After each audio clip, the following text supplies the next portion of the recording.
તો વડોદરા કોંગ્રેસના કોર્પોરેટર આશિષ જોશીની અમદાવાદથી ધરપકડ થઈ। ચૂંટણી સમયે વિદેશી દારૂ પકડાવાના કેસમાં કાર્યવાહી થઈ। સંખેડામાં ચૂંટણી સમયે દારૂ મુદ્દે કોર્પોરેટર પર ગુનો દાખલ થયો હતો। રામોલ પોલીસે આશિષ જોશીની ધરપકડ કરીને વધુ તપાસ હાથ ધરી છે। મહત્વનું છે કે ચૂંટણી સમયે દારૂ ઝડપાવાનો મામલો છે, જેમાં કોંગ્રેસના વડોદરાના કોર્પોરેટરની અમદાવાદના રામોલથી પોલીસે ધરપકડ કરી છે।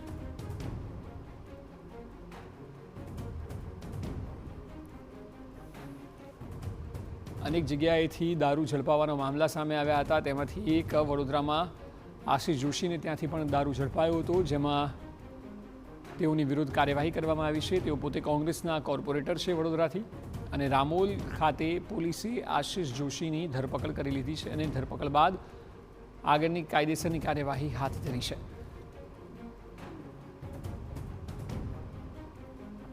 મહત્વનું છે કે ચૂંટણી સમયે વિદેશી દારૂ ઝડપાવાનો આ મામલો છે કે જ્યાં તેઓની વિરુદ્ધ કાયદાનો સકંજો કસવામાં આવ્યો છે।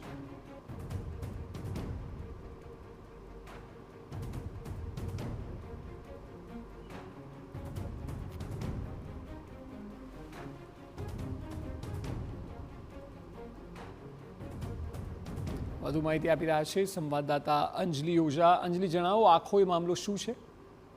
બિલકુલ, વડોદરાના વોર્ડ નંબર 15માંથી કોંગ્રેસમાંથી ઉભા રહેલા ઉમેદવાર આશિષ જોશી કે જેઓ પહેલા ભાજપમાંથી કાઉન્સિલર હતા, પરંતુ તેઓ દ્વારા ઘણી ભૂતકાળના પીડિત પરિવારો સાથે ઉભા રહેતા અને અવારનવાર જે મુદ્દાઓ ઉઠાવતા હતા, તેની સાથે સાથે મુખ્યમંત્રીના જે કાર્યક્રમ હતો તે સમય દરમિયાન તેઓ દ્વારા જે રીતે મહિલાઓને સાથે રાખી અને વિરોધ થયો હતો, ત્યારબાદ તેઓને ભાજપમાંથી સસ્પેન્ડ કરાયા। આ ચૂંટણીમાં તેઓ દ્વારા કોંગ્રેસ તરફથી વોર્ડ નંબર 15માંથી ઉમેદવારી નોંધાવી હતી। હાલ આ કાઉન્સિલર તરીકે તેઓ ચૂંટાઈને આવ્યા છે, પરંતુ ચૂંટણીના 2 દિવસ પહેલા છોટાઉદેપુરના સંખેડા નજીકથી જે દારૂનો જથ્થો ઝડપાયો હતો, તે જે દારૂ લઈને આવનાર જે ડ્રાઈવર છે તેઓ દ્વારા વડોદરાના આશિષ જોશીએ આ દારૂ મંગાવ્યો હોવાની જે માહિતી છે તે પોલીસને આપી હતી। હાલ જે આશિષ જોશી છે તેઓની અમદાવાદના રામોલ વિસ્તારમાંથી પોલીસે ધરપકડ કરી છે। આ જે ઘટના છે તે સમગ્ર ઘટનાને લઈને હવે જે કોંગ્રેસના ઉચ્ચ આગેવાનો છે તમામ લોકો આજે સંખેડા ખાતે પહોંચશે અને તેઓ દ્વારા પણ જે સમગ્ર કાર્યવાહી પોલીસ દ્વારા કરવામાં આવી છે તેને લઈને શંકાઓ વ્યક્ત કરવામાં આવી છે, તેને લઈને સવાલો પણ ઉઠાવવામાં આવ્યા છે। બીજી તરફ જો વાત કરીએ તો તપાસ દરમિયાન પોલીસે તેઓને અમદાવાદથી ઝડપી અને આગળની કાનૂની કાર્યવાહી શરૂ કરી છે। જોકે ચૂંટણી બાદ આશિષ જોશીએ એવું પણ કહ્યું હતું કે આશિષ જોશી અહીંયા જ છે, તમને જરૂરિયાત લાગે તો તમે અમને લઈ જઈ શકો છો, અને તેની સાથે સાથે તેઓએ નાર્કો ટેસ્ટની પણ માંગણી છે તે કરી હતી।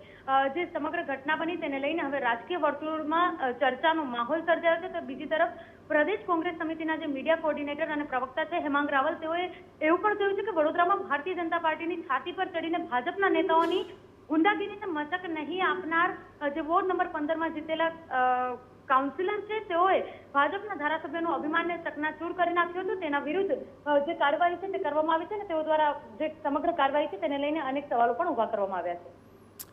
જી આભાર સમગ્ર માહિતી બદલ।